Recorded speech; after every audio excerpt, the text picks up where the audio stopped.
Welcome back to another video, and today I have a special guest, my mother. Favorite times.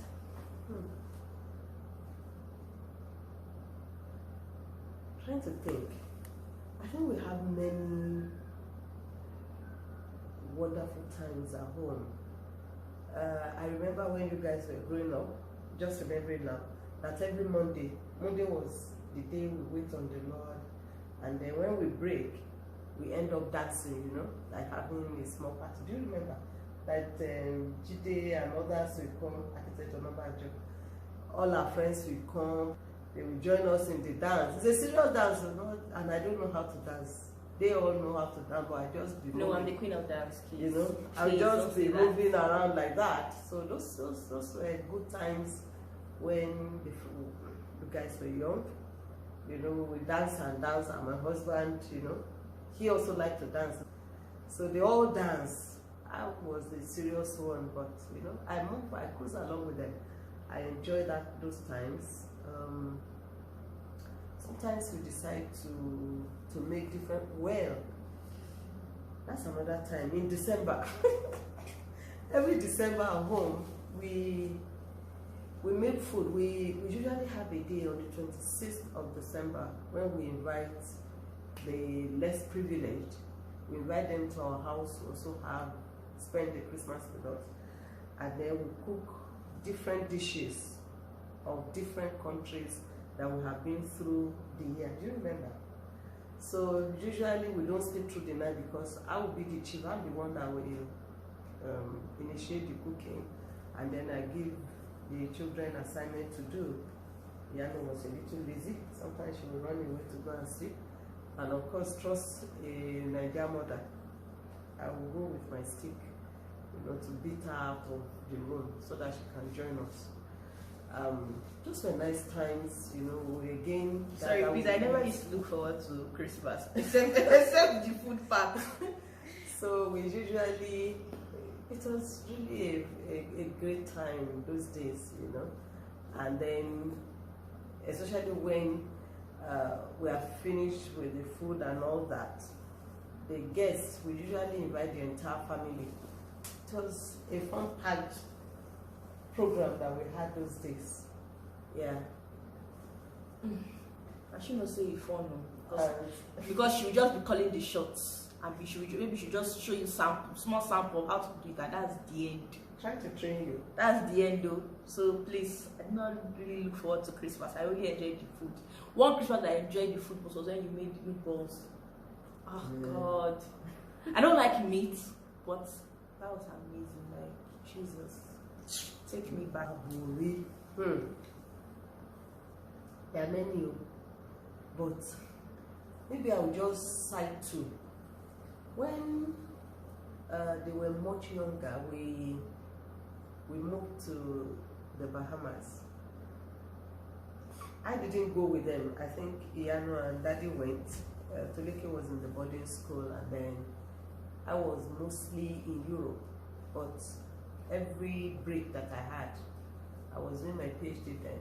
Any break I had, I would go back to the Bahamas, to spend some time with them. I remember once I got to the Bahamas, I found that there were no plates in the kitchen. There were no plates, there were no pots, there were no cutlery. And I asked my husband, so what do you people eat? Oh, he said, there's no time we eat. I said, eat out. We were not only eating out. Anyway. By the way, there was this really nice Chinese restaurant. Oh, so, anyway, I think that same holiday, I can't remember, maybe your own holiday. My own holiday. Yeah, my own holiday. I came back to Nigeria, and on my way back, I decided to pack some of the pots. Can you imagine? I didn't even think that I could buy the pots in the Bahamas, but I packed the pots, and Toleke was to come with me on that trip. He was coming. That's when Toleke was coming to the Bahamas. Yes.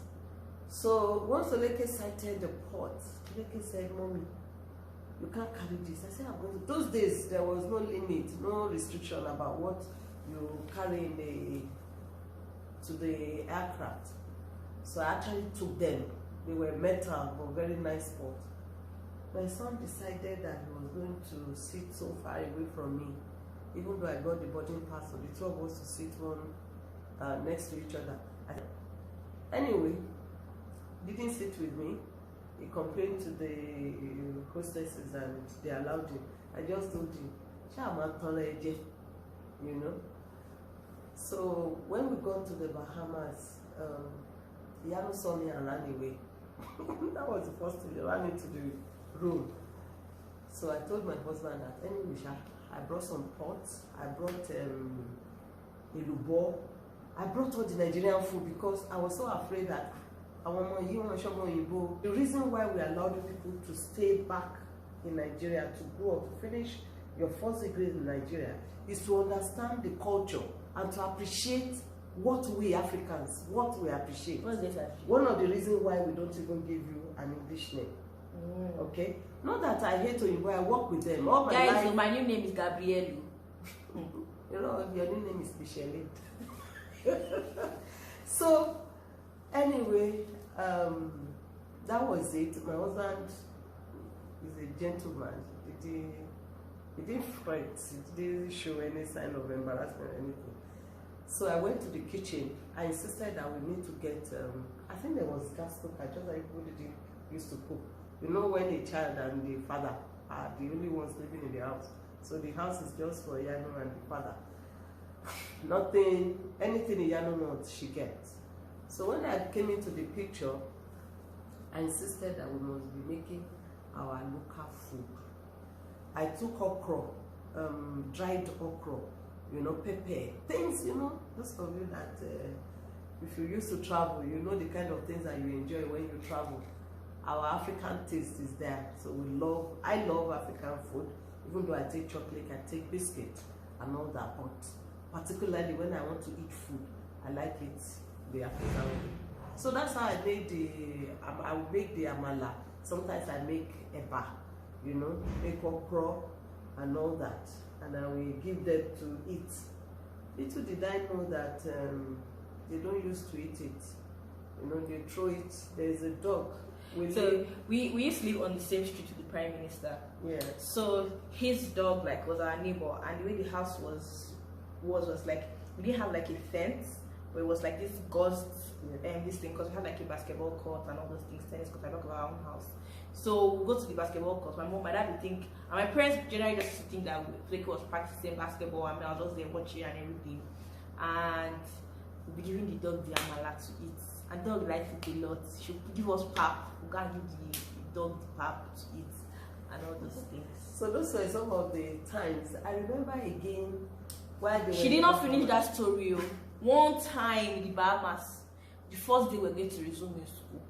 I think that's when Netflix was also resuming, also with us. So my mom cooked food, and I didn't used to carry lunch boxes to school, like just used to buy Wendy's or McDonald's or something, all these fast joint foods, and just take it to school, or a Chinese restaurant, because I didn't really like Chinese food. So we now went to this place.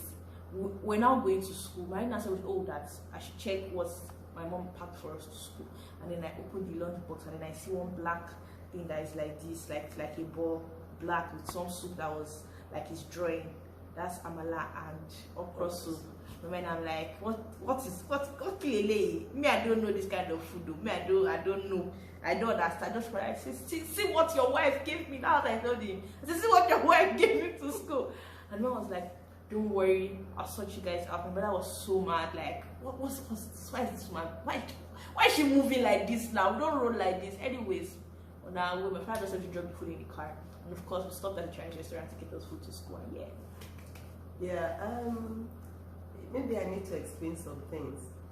When I got on one of the visits, usually I ask them, I want them to update me about what goes on in school and all that. And I got an idea that the children were kind of, it's more like a complex, you know. So I didn't have a complex though. Yeah, like so in your country, you know mathematics, you can read. So there's a school there. you know the films that are shown and all that, those days are the ones. I'm sorry, I'm sorry to interrupt you. Yeah. When we were going to give you packing that food for, she not put fork, she not put spoon. Wait, so I use my hand to eat the food in this. They not say that this animal from Africa. Let me finish. So they said, they told them so much negative things about Africa, and then so that caught my attention as a lecturer. I told them, I didn't say anything to them, but I made up my mind what I was going to do. First, I got all the Nigerian books, you know, the mathematics book. I've even forgotten Ugo. That's yeah. So all those books that are the authors are Nigerians. I got all the different books, but they are different levels. I took them and I gave them. I said, put this in your. I've actually packed them in their school bags, and then I topped it with the Niger food. But we wanted our own children to know more about our culture, you know, so that wherever they are, we are not insisting that they live in Nigeria, but we want them to have experience. That's why we take them around wherever we're going. We wanted them to have experience of other cultures, but to also appreciate our own culture. Our culture is not evil, you know. There's nothing bad in eating amala and the lasipo. You used to give me amala and lasipo in Nigeria. I don't have to, because you are in Nigeria, you eat it at home. When you are there, they are already telling you, you live on trees, you do this, do you eat food? Is it the leaves that you eat, or only banana? The ones that they see donkey, what is the monkey eating? So I decided that a way of training them is actually to do it right, you know. Give them our books for them to see that we're actually educated. Give them the food for them to know that we don't just eat leaves, we eat actual food. Anyways, thank you guys for watching. Please tell a friend, because to get my mother on this thing was a serious thing. To get her to sit down, it's not an easy job. So please guys, like, share, subscribe, and keep telling a friend, tell another friend to share, subscribe, and watch. Thank you very much. Bye. Thank you very much. Please subscribe. Thank you. Bye bye.